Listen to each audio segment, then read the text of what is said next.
that is listening to that. Yeah. Okay.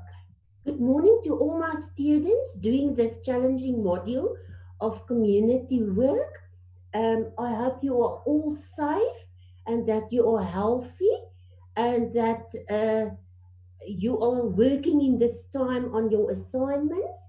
I just wanted today to give you feedback about assignment one and guidance for doing assignment two. I want to ask the students to keep their questions, please, to the end of the session. They can ask the questions, but I will address all of them on the end of our session. Um, and I want to thank Professor Duplessis for making this broadcast available for us and helping me, because we all know social workers are not always technology clever. Uh, I want to begin with uh, the first feedback. The assignment one was a case study. You had to choose or select a model that can address the case study, and you have to motivate why you are using this model. The model was the community education model. Why? Because when you look at my case study, you will see it was the ignorance and lack of knowledge of the community that the social worker wants to address. I want to ask all the students, you must very carefully read your assignments, and you must please make very sure you understand what I'm asking, but because got some students that understand the questions wrong, and then they give in wrong assignments. So please rather spend time to analyze the question. If I'm asking you, because that is also in the exam a question, always a case study, and then I'm asking you to select the proper model and to motivate why you chose that model. Remember, when you select the model, you motivate the model, you are using in the book of Weyers when to use the model. That is your uh, motivation to use that model. Some of you did very well and you did understand, but some of you are not looking at the marks allocation. If I'm giving you 10 marks to motivate why the model is used, you cannot just write one sentence, because then you're going to get one mark. If you look at page 254 of your book of Weyers, there are almost 10 points why we use this model. And then very good, you have done good in applying why you said this uh, model is important to use in this case study. You apply them it to the case study. So very important. First do the theory, because this is a theory model. I got some assignments as well that's just um, making a scenario about how they will address drugs in the community with the education model without integrating the theory. Remember, we are working from the theory to practice. So you first state the theory and then you apply it to the practical case study. So if you get a question in the exam or anywhere that say select the model and motivate why you have selected it. You use the when to use the model. It's for all 5 models in the book of Weyers. You use that uh, part of the book. Then I have asked the second question about applying uh, uh, for the case study. It's the steps and tasks of the model. Now, some of you have joined me in the uh, previous broadcasting and visit my UNISA, and I'm very proud of you. Thank you for that. Uh, and you have did it correctly. Some of you get lost again. Remember, chapter 3 is the generic steps. So that steps are applicable to all five the practice models. But the tasks differ from each model. So, what will you do? You will take step 1, do a situation analysis. Then you will see in chapter 6 for the education model, Weyers wrote just about 3 sentences about um, analyze the do a situation analysis.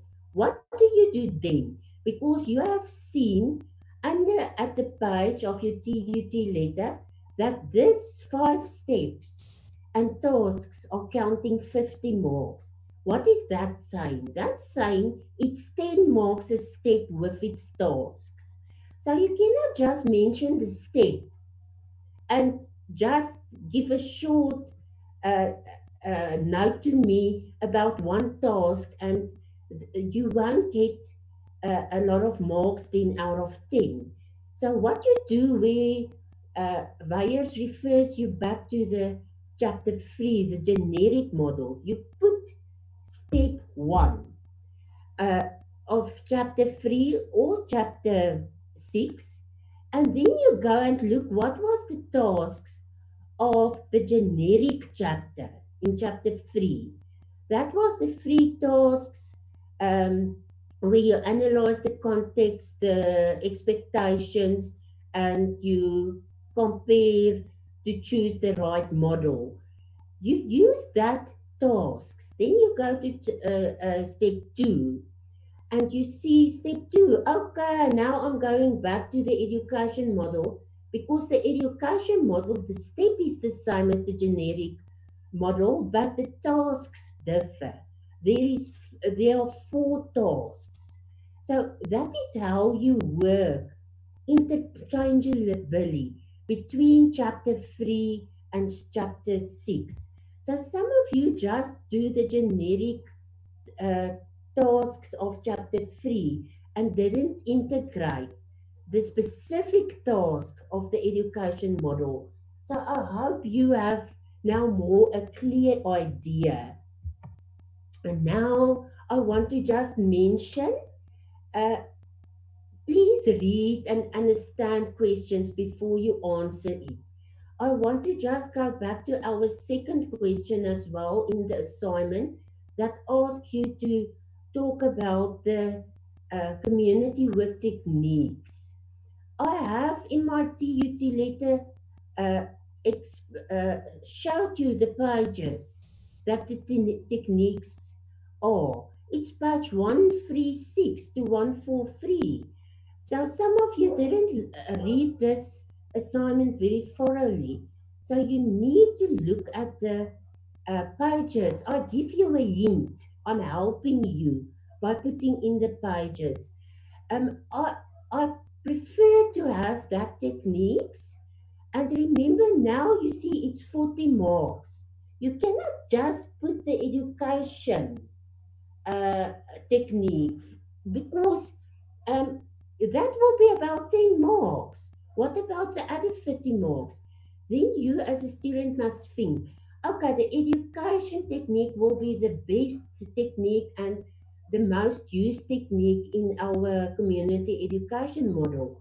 But the other techniques are also applicable, and you can also put in the capacity building techniques, the dispute, the organizing, because you will do all that techniques in every model.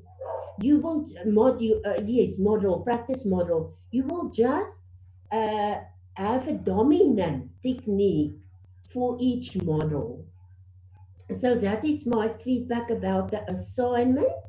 Some of you did other techniques as well. I didn't penalize you for it by doing the uh, brainstorming, workshops, other types of techniques. I didn't penalize you for that because that uh, are also applicable. Then another problem I saw in the assignments, and Prof.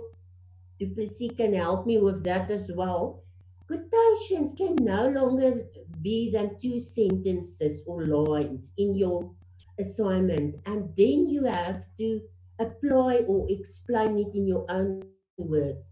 I got students that just quote the whole book for me and put it in inverted commas. That's not academic uh, writing. I'm still learning as well to write academically correctly.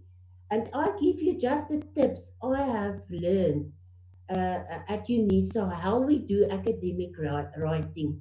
You can quote one or two lines or sentences out of your book, but the other uh, sentences that you are writing needs to be in your own words. Then another thing, a student asked me at the previous broadcast to for references for community work.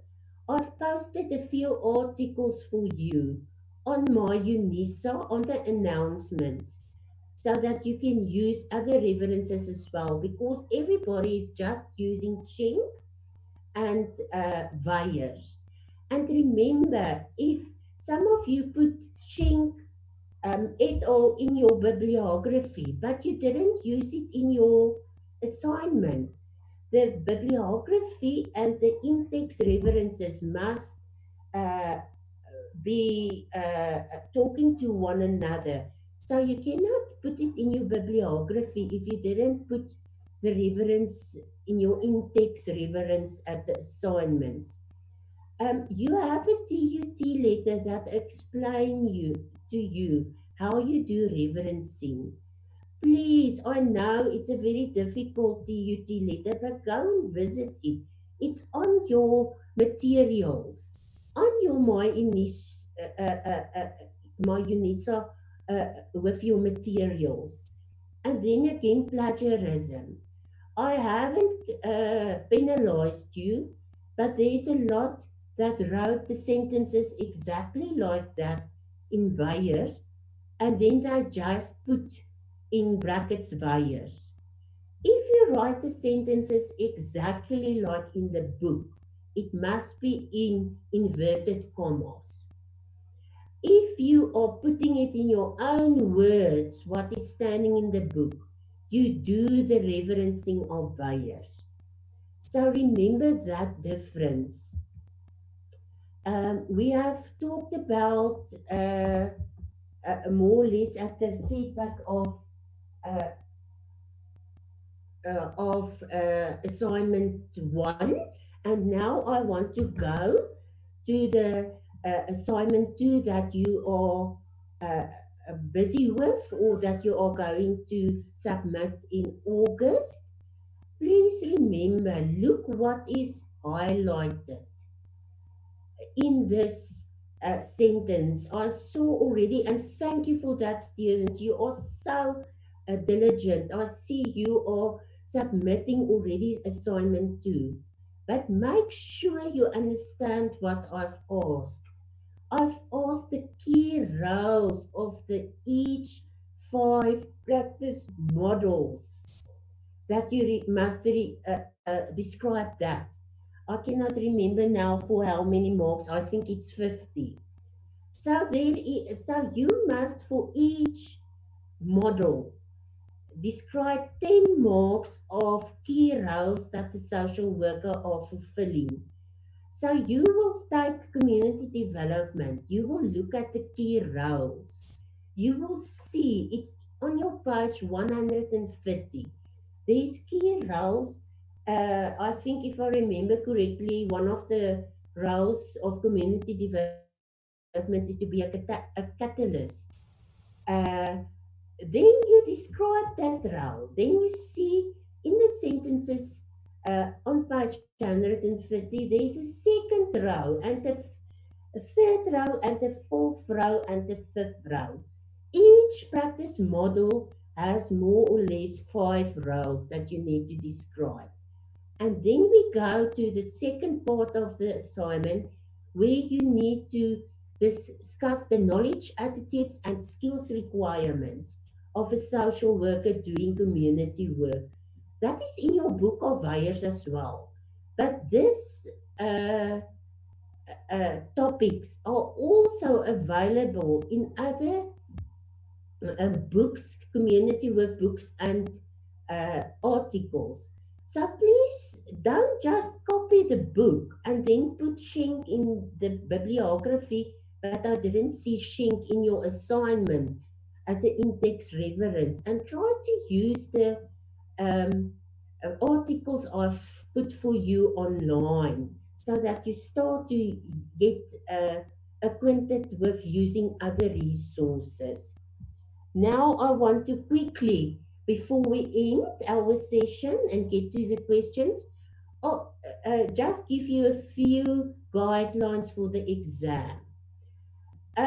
One of my colleagues at University Pretoria, he always taught me as well, and he said to me, if I repeat the same case study in an exam questionnaire, I'm lazy. So, guys, I'm trying not to look lazy. So, I didn't use the same case studies or the same practice models for this exam of 2020. So, you have had this community development and the community education model in previous exams with me. It's not going to be that model you need to select from a case study in the exam. And then if I ask you in the exam to select the appropriate model and motivate, remember the motivation is when to use the model in your book. Then chapter 5 will be very important for the exams. Please start summarizing chapter 5. Look at the SMART principles at page 230 to 231. And if you have read your book very carefully, you will see the life cycles of projects. And that will be very important to learn for the exam. All projects go through a series of phases, and we call that the life cycle. And the 4 phases you need to know and need to be able to discuss. So this is my tips for you regarding the exam. I'm finished now, and I'm going to look at any questions you want to ask me. I see I get good mornings, but I haven't yet get any questions at this stage on my other computer. You are welcome to ask questions, but I'm going just giving you a few seconds if you want uh, to write a question to me. But otherwise, I want to ask you as well if this broadcast assisted you, and if you want one before the exam again, that I can explain some of the theory. And then I really want you to go and visit my UNISA. I'm doing your job in a way because I'm putting lessons for you where I summarize some parts of the book that I think is the core of each chapter. So I'm helping you. If you go to my UNISA, you open your announcements, you will see we are now with lesson 6 already. If you learn that lessons I am posting for you, you can just do well. But if you don't read and don't visit my UNISA, you are going to get lost with this model. Um, I don't have any questions, Prof. Uh, okay. I hope somebody did join us. And I just want to then ask the students as well, if you are battling, I have put on your assignments as well. please email me. Nali, Nali Sitole, please let me know how you are doing. Me and Nali is walking a path with community work. Please let me know how you are doing with community work. I I always answer you. And thanks for Johan this morning that sent me an email and said he's working today but he's going to listen this evening. I love to have contact with you as students. If you are battling with my model, drop me an email. I will answer you. Thank you, Prof. Duplessis.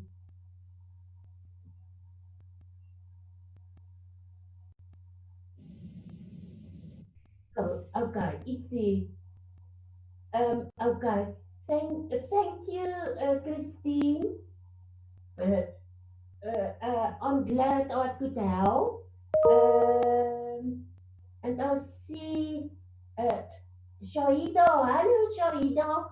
Glad to get to hear from you again. I'm glad it's helping you. And please contact me.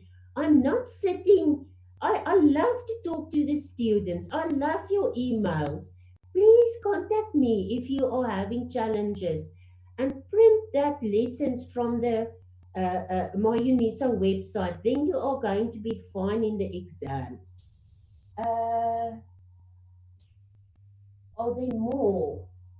Yes, I don't see any questions, Prof.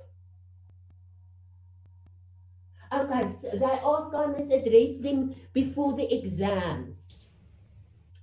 Yes, I will definitely address you before the exams because I have really, get the exam paper on standard for level 4, like the NQF are also um, uh, asking or demanding from us. So I think it's important for this exam that you look at the lessons I'm posting and that you will attend the broadcast. Then I will further uh, give you guidelines about the exam. Thank you very much. Is there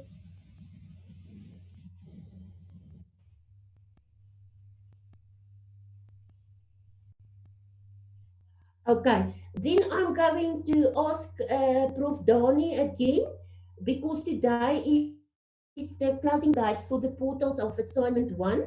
That's why I gave feedback today. When I will give feedback from assignment two as well. I will ask Prof. Dani to assist me that we can have that for you. Any other questions?